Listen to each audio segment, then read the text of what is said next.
What's poppin'? What's poppin'? What's poppin', YouTube? I am the Prince432. If you don't know, you should know. You did. Hopefully, everybody had a blessed day. This is the Drive at Five talk show. Um, just wanted to touch on the Young Thug trial, man, for a little second while I'm on my way home. Right. Hopefully, everybody blessed. Hopefully, everybody headed home if they work 9 to 5 like I do. And yeah, man. Hopefully, you're gonna have a better night than you had a day. If you had a bad day, then hey, man, shake it off. We headed home to our loved ones, and yeah, we can do some things we want to do until we got to do it again in the morning. You hear me? But I wanted to touch on the Young Thug trial, man, the YSL trial. Right? I've been watching this trial. Maybe I'll just say 6 months. Yeah, I think I tuned in a little late. I didn't watch the jury selection and all of that there. I tuned in once the trial started. So however long, I think it's been going on 9 months or something like that. That's how long I've been watching. So the CEO, yeah, I'm leaving the courthouse, man.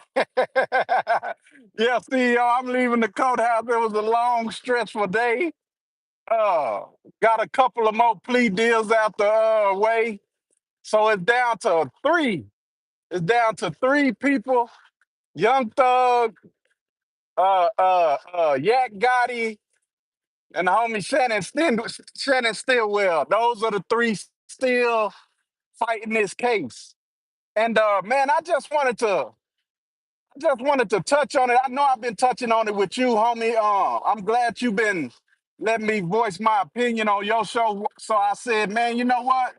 After watching today, think it's time for me to voice my opinion on my channel. Y'all know this is a sports channel, but y'all know I'm a real life dude, so I do real life things, and I tend to cover real life situations when it arrives, when it touches me, right?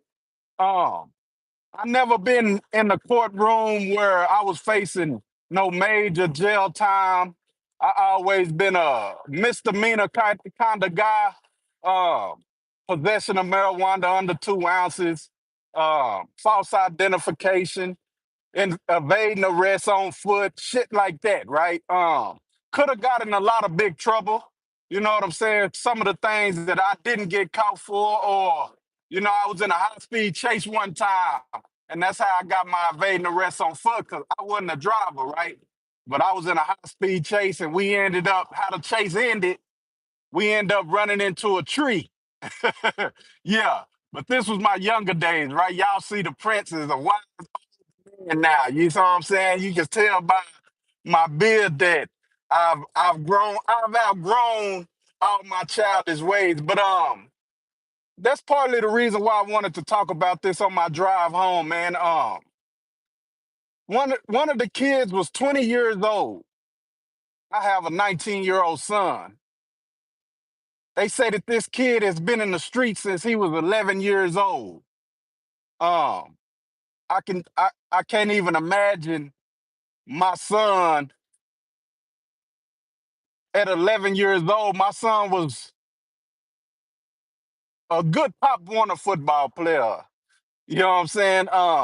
Running back, scoring touchdowns while I'm at the game. You dig what I'm saying? Stuff like that. A lot of black, a lot of black children are forced into the life that we choose to live, or we see the kind of life that we live and or that we grow into living, and that plays a part into our decision making, right? That young boy, man, 20 years old. Like I said, I have a 19-year-old son. This 20-year-old kid already has a life sentence, facing a life sentence. Hopefully he gets that, hopefully he beats that. But ultimately, he's a 20-year-old kid. My 19-year-old son, luckily, great student and great, he's a great, what's the word? I can't even think of the word. He's very highly intelligent. Going to college to be a mechanical engineer. Y'all done heard me praise him, and he comes in the chat, and I tell him how proud I am of him. You know what I'm saying? In the public and off the screen, right? So just to see this 20-year-old boy, because they young men, but to me, he's a child. I have a child his age, right? So just to see how different my child upbringing led him in a different direction than this young kid, man. 20 years old, just got sentenced to, and y'all know I forget quick.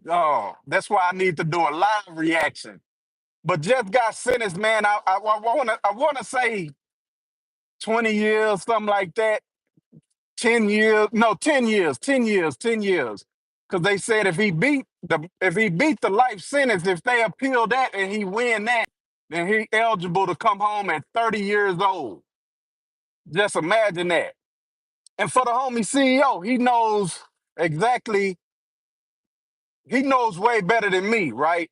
On these situations. That's why I enjoy talking to him about this case. And I started watching this case, man, just because I was always been black power, black pride type of dude, right? I always wanted the black man to succeed, and if we get jammed up, get in some trouble, to find our way out of it. I guess that's my street mentality, me getting out of situations kind of thought pattern, right? But just to see how the system railroads not just black people, but all people that have to go through that system. Some get treated a little better than most. You dig what I'm saying? Unfortunately, people like me, we get the shit end of the stick, right? But I started watching this trial, man, just to see how they was gonna treat these young men, if they were gonna have a fair trial, which it didn't start out fair at all.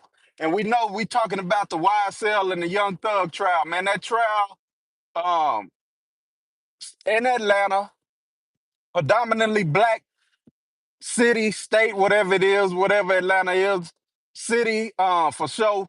It started out with a black judge, the DA, two black sisters. You know what I'm saying? And then you look on Young Thug side, on the defense side. You look on the defendant side, the main lawyer, white man, Brian Steele, defending a black man. I say, damn, okay. Because most of the black, I mean, if the good lawyers, and not saying we had Johnny Cochran, right? Yeah, we had Johnny Cochran, one good one. You know what I'm saying? I haven't seen or heard of too many more couple of black attorneys. But anyway, you look on the Young Thug trial, you got Young Thug, the main character, white lawyer. Shannon Stillwell, who's still fighting, white lawyer. You look at the boy Yak Gotti, white lawyer. Good, supposed to be top attorneys, right? So I'm looking at the trial as it goes on, and the state and the judge is in cahoots. The black judge, the black man judge, they in cahoots. You can tell off the rip. The defense making objections, and they getting overruled. Then when it's the state's time, the state's making objection, they getting sustained. Yeah, I'm learning all these terms while I'm watching this trial, right? But the state getting sustained, the defense getting overturned, every little thing going wrong, everything is I'm getting what I'm watching it for. I'm getting to see the corrupt judicial system go against people that look like me, right? So I'm in tune now. It got my focus. I can't even go watch the homie CEO show. He do the morning show, man. Great show. If y'all ain't watched the homie CEO in action, go watch his show in the morning time, 9 a.m. Central Standard Time. And he don't need no publicity from me. Dude got a big channel, way bigger than mine. So hey, man, I'm just shouting him out, right? I fuck with whoever fuck with me. But anyway, I'm getting what I'm looking for out of this trial. I'm getting to see the corrupt judicial system play right in the hands of the viewers. And I gotta say this: people like me watching these men life in jeopardy for entertainment. I'm thinking to myself, like, when you got a conscience and you got a heart, that shit kinds of fucks with you. You dig what I'm talking about? That shit kinds of weigh on you. It weighs on you.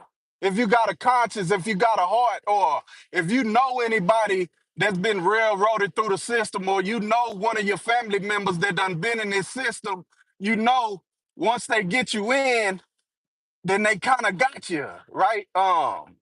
So I'm watching this trial, and as it goes on, Young Thug, great lawyer.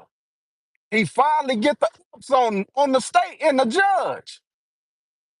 He asked the judge to recuse himself. I would have never known that word if I ain't watching this trial.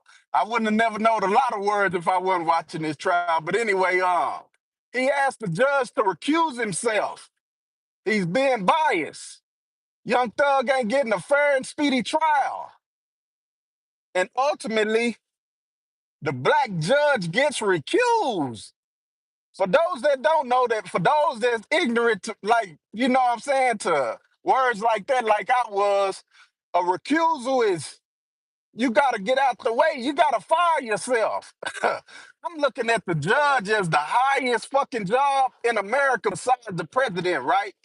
Even the judge, as we see, can sentence an ex-president and Donald Trump to or to jail time, or they can, you know, they. I think the judge is a higher fucking job than the presidency. So anyway, the black judge has to recuse himself, and they bring in a white lady, redhead white lady. I'm thinking to myself, man, these boys ain't got no chance in hell.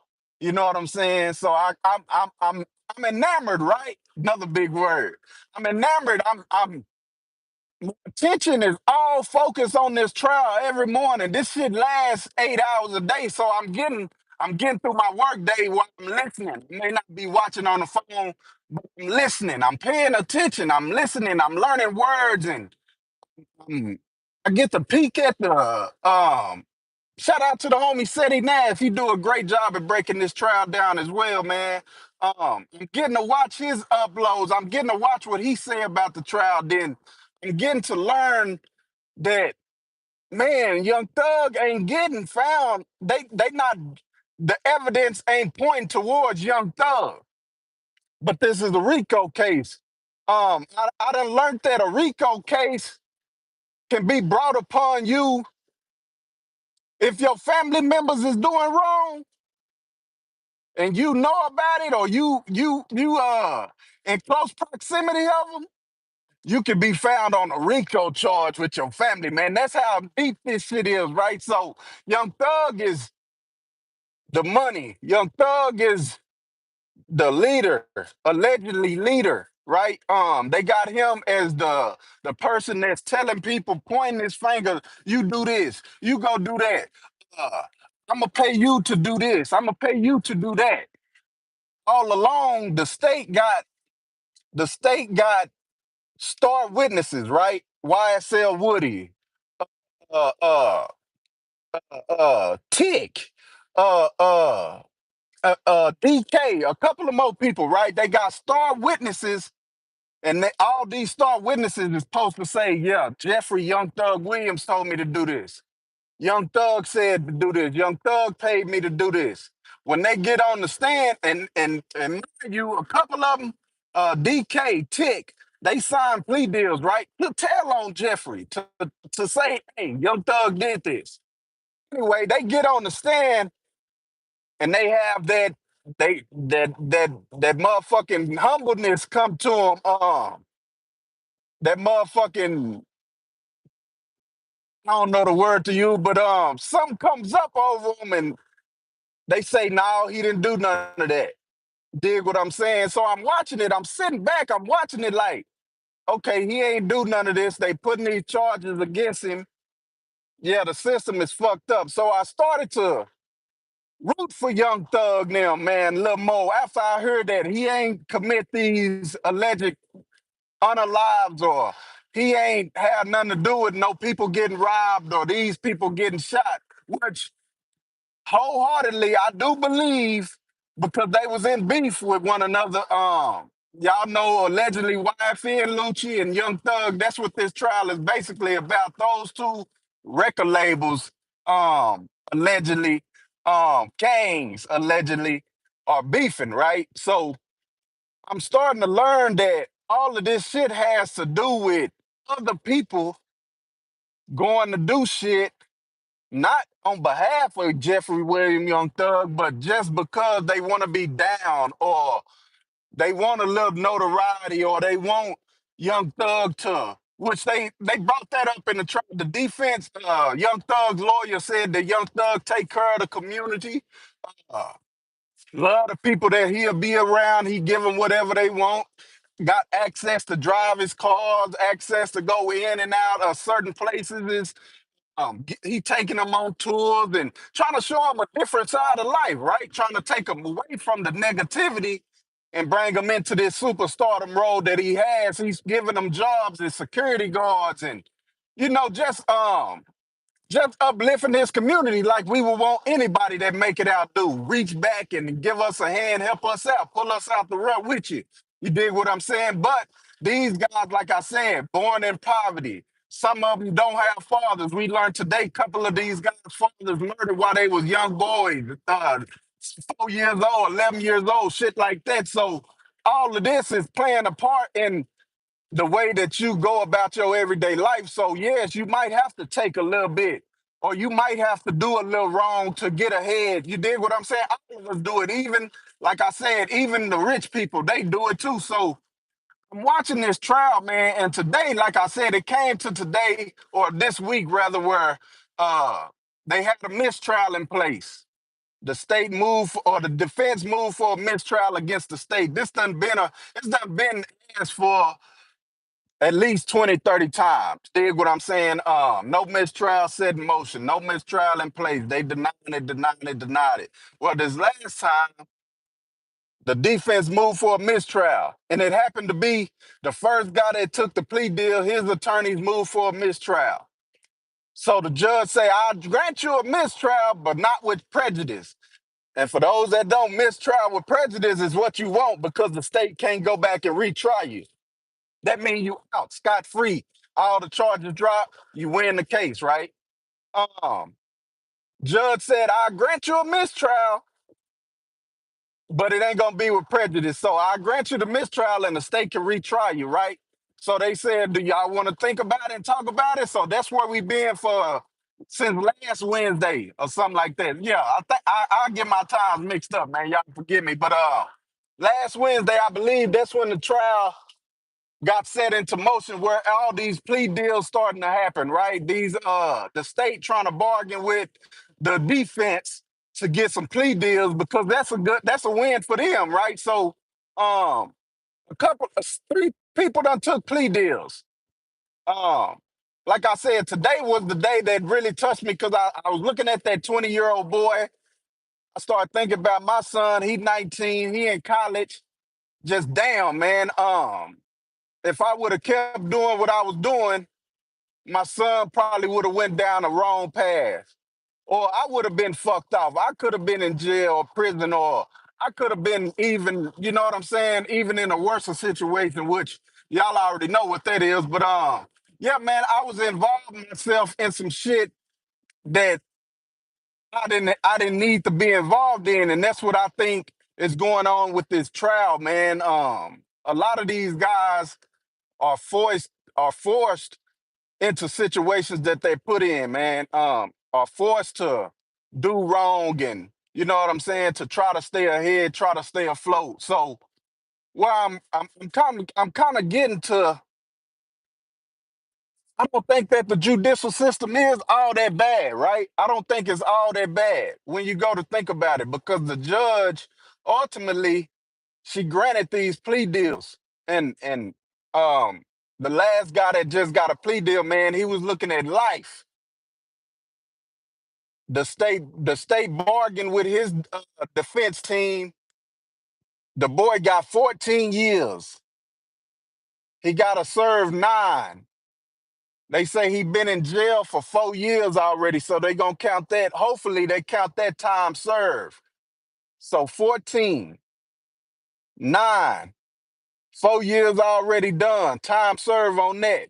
They say they gonna damn, I forget. They gonna do away with 5 years. So he gonna get 5 years off of the 14 knocked off. So he only has to do the remainder of whatever little time he has to do in jail, and then he get the rest of the 9 years on probation, man. Which I was always taught, if they offer you probation, you might as well sit your ass in jail because yeah, you gonna want to get out, you gonna want to smoke you some weed, you gonna want to drink, you gonna do something to make them go back on that. You dig what I'm saying? And for the most part, that's why I see a lot of people that I'm known to have probation, they tend to go back for violation, right?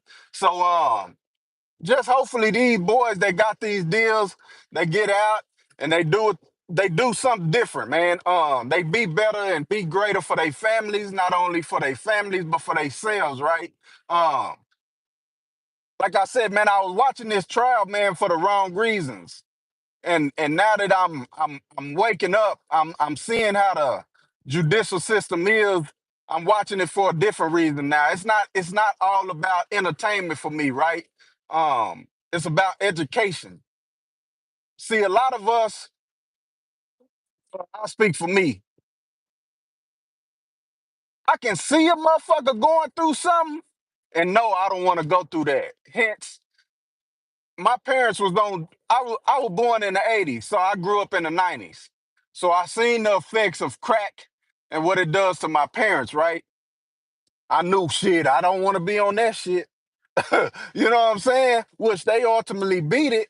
You did what I'm saying. They ultimately kicked. But I knew shit. I don't want to be in that shit. But me seeing them do that. I did try a little marijuana. You dig what I'm saying? When the ecstasy pills was popping in 2000, I tried them. When syrup was popping, I tried syrup. You dig what I'm saying? So what I'm saying is, we kind of forced into what we surroundings, our environment, our neighborhoods, our parents. They kind of set that trail or that path that we gonna follow down, man. Unless you break that generational curse, like I say with my son. I never went to college. Dig what I'm saying? My son graduated top 15 in his class. He was the only black dude that I seen ever do that. In his class, he was the only black boy that graduated that high in his class. And it wasn't 15 and it wasn't 10, but it was right there in the middle, if you catch my drift. You dig?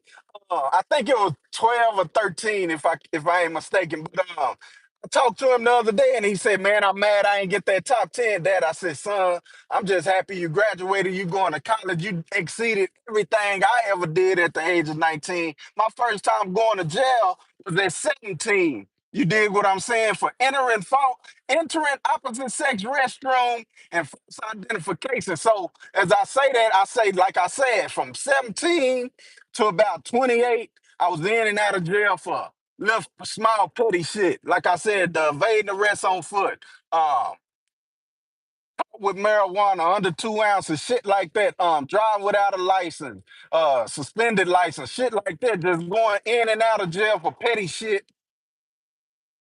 And yeah, man, I'm just so happy God blessed me to be in the position I am, man. To not be able to have to go through them trials and tribulations that Young Thug and these other brothers and the people that's incarcerated is facing. Because like I said, man, once they get you behind them walls, they can hide your ass. So I guess my message in closing, because I'm almost at the crib right now. I appreciate everybody that came in and paid attention and listened. I ain't gonna get to shout y'all out. I was driving, in these wild ass West Texas streets. But I appreciate y'all hit the like button too, man. If you ain't hit the like, hit the like. I guess my message in closing, man, is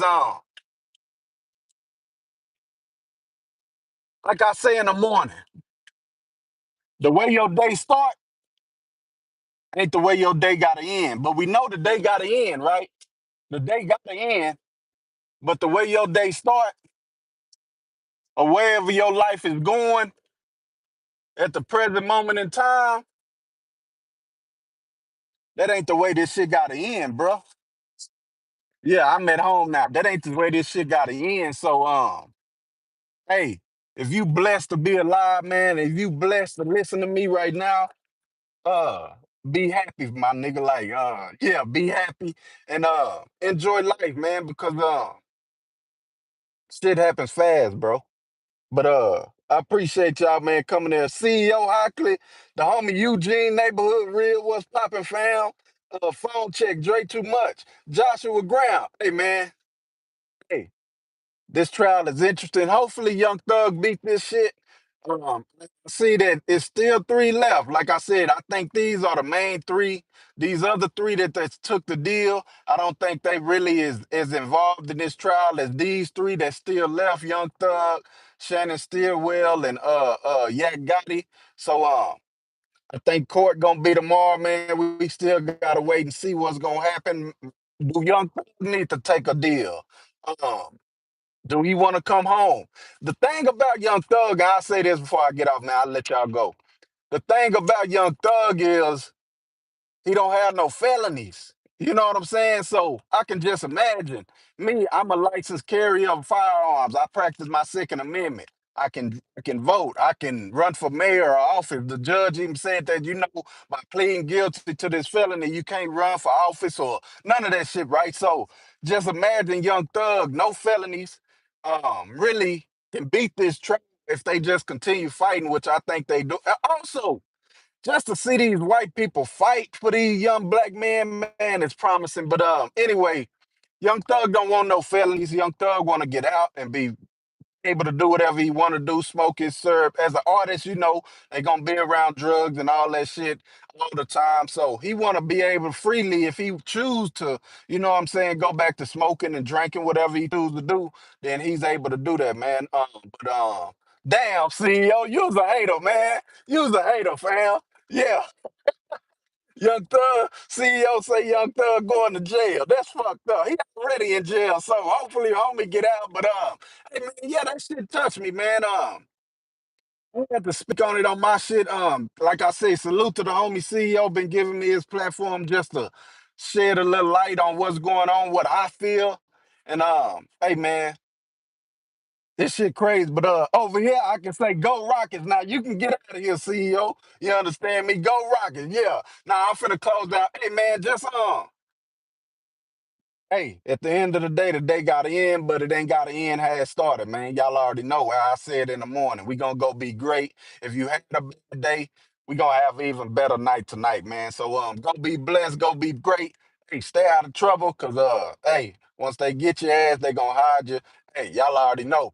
We might not be able to do the pregame show tomorrow, man. Y'all know it's Halloween. I gotta take the kids trick or treating and all that shit.